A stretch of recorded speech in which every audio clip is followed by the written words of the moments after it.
दोस्तों, welcome back to our channel. And आज एक इंटरेस्टिंग टॉपिक हम डिस्कस करने वाले हैं कि भाई जो कपल्स आ रहे हैं इंडिया से ऑन फॉरेन सॉइल, और उनके बीच में कुछ ना कुछ हो जाता है बीच में। ऑब्वियसली जहाँ भी कपल रहते हैं वो कुछ ना कुछ अनबन तो लगी रहती है कभी ना कभी।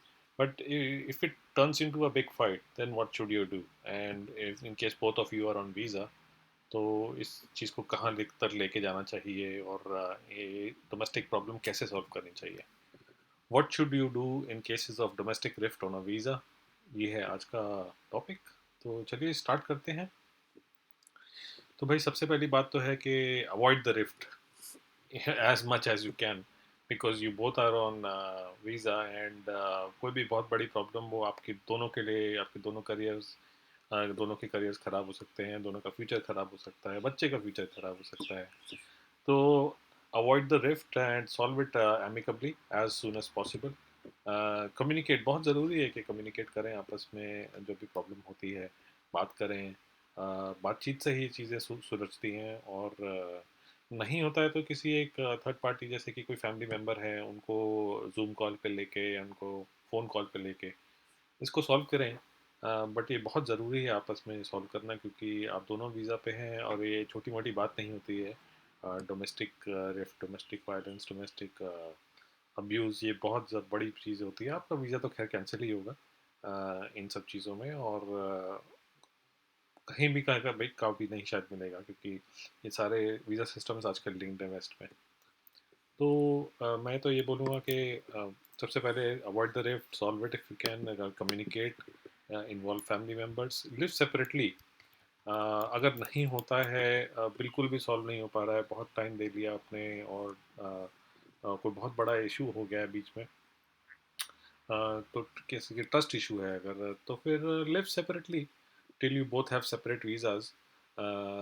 और इस चीज़ को अगर आप दोनों ने डिसाइड कर लिया है कि भाई रहना ही है अलग, तो आप ऐसा करिए कि दोनों टाइम लीजिए, और जो प्राइमरी एप्लीकेंट है वो सेकेंडरी को टाइम दे कि भाई ठीक है, आप उस पर चले जाओ, मैं कुछ नहीं करूँगा या कुछ नहीं करूँगी।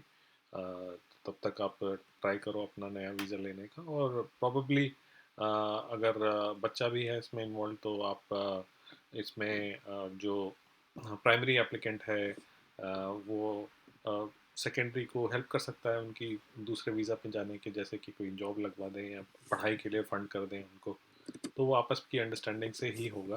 तो ज़रूरी है इसमें दोनों को सेपरेट वीज़ास पे जाने का, ताकि किसी का भी कोई प्रॉब्लम ना हो, इसमें दोनों का फ्यूचर सिक्योर रहे। इसमें एक और बात मैं बोलूँगा कि भाई do not involve the police. अगर किसी कोई डोमेस्टिक अब्यूज़ का मामला हो जाता है, तो आपस में उसको बैठ के समझाएं, फैमिली मेम्बर को कॉल कर लें इंडिया में। वो ज़्यादा पुलिस को अगर आपने इन्वॉल्व किया और पुलिस का केस बन गया, तो और क्रिमिनल हिस्ट्री आपकी बन गई किसी की भी, दोनों में से एक की, तो वो फिर ये आपका फ्यूचर सेटलमेंट में आपको प्रॉब्लम करेगा ही करेगा। वो आपका मार्क आ जाएगा उसमें, और फ्यूचर वीज़ा मिलने में आपको दिक्कत आएगी ही आएगी। इसमें प्लीज़ इन्वॉल्व ना करें पुलिस को। और ट्राई करें फैमिली मेम्बर्स को इन्वॉल्व करें, अगर कोई बहुत क्लोज फ्रेंड है उनको इन्वॉल्व करें। बट मैं तो बोलूँगा कि अगर कोई बहुत बड़ा इशू नहीं है, तो और आपस में सॉल्व कर सकते हैं, क्योंकि आपस में ही सॉल्व करना होता है। तो अगर आपने फ्रेंड्स को इन्वॉल्व किया, तो आप फ्रेंड्स ने अगर एक आदमी की साइड ली है, तो फिर वो प्रॉब्लम हो जाएगी कि आपकी रिलेशनशिप उनके साथ टूट जाएगी। क्योंकि आप दोनों तो वापस आ जाएंगे, लेकिन वो बेचारे फंस जाएंगे, तो ये प्रॉब्लम हो सकता है। तो इश्यूज आते क्यों हैं? इश्यूज कम्युनिकेशन की वजह से आते हैं, स्पेशली क्योंकि अगर आप शेयरिंग में रह रहे होते हैं एक कमरे में, तो आप प्रॉब्लली ढंग से बात भी नहीं कर सकते हैं, क्योंकि दूसरे कपल्स भी हैं दूसरे रूम्स में।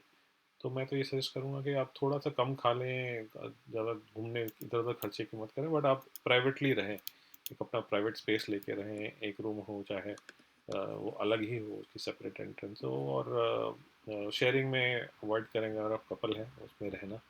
ऑब्वियसली थोड़ा सा कॉस्टली पड़ सकता है, नो डाउट, बट आपकी जो मैरिज है, आपका जो शांति है वो बनी रहेगी, क्योंकि आप कम्युनिकेट करके ये चीज़ सुलझा देंगे। अगर आप शेयरिंग में रहते हैं तो ये कम्युनिकेट करने का स्पेस भी नहीं मिलता प्रॉपरली। तो बच्चा भी है अगर आपके रूम में, तो कैसे आप कम्युनिकेट करेंगे? तो इट्स डिफ़िकल्ट। तो एक प्राइवेट स्पेस लें, शेयरिंग में ना रहें। एक और ऑप्शन इसमें है कि एक पर्सन डिसाइड करे कि मैं इंडिया चला जाए, अगर नहीं बात बन रही तो वापस एक बंदा कम से कम शांति में रहेगा, दूसरा बंदा अपना वापस फैमिली के पास जाके आराम से शांति में रहेगा, तब तक कि चीज़ें कूल डाउन नहीं होती हैं और टाइम लगता है इन सबको कूल डाउन होने में।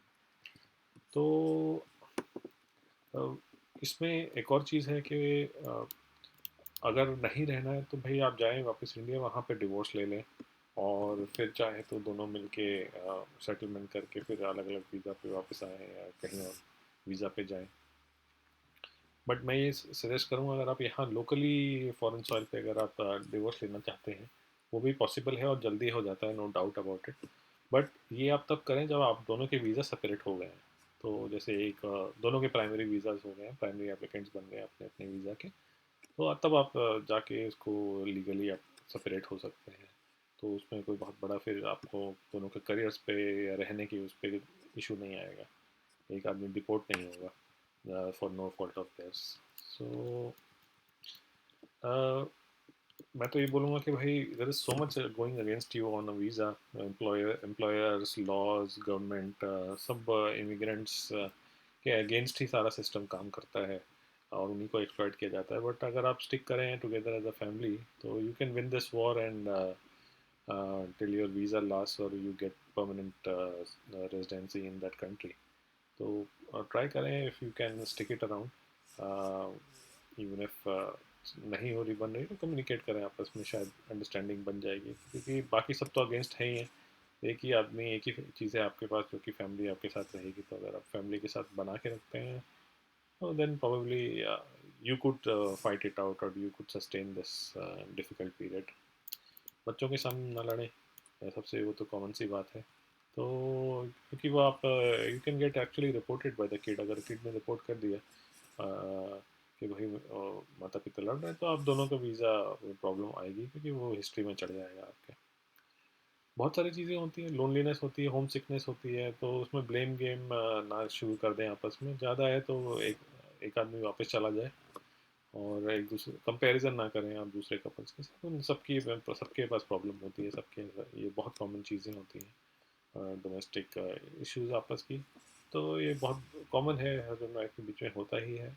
और वो वापस से एक जैसे ही हो जाते हैं, क्योंकि यहाँ पे और कोई आता नहीं देखने के लिए आप बीमार हैं, तो आपकी फैमिली ही आएगी, आपके क्लोज रिश्तेदार ही आएंगे आपके पास, जो आपके लव्ड वंस हैं। तो बना के रखिए एक दूसरे के साथ और खुश रहिए। Stay, see you in the next video and Shabba Khair. Thank you.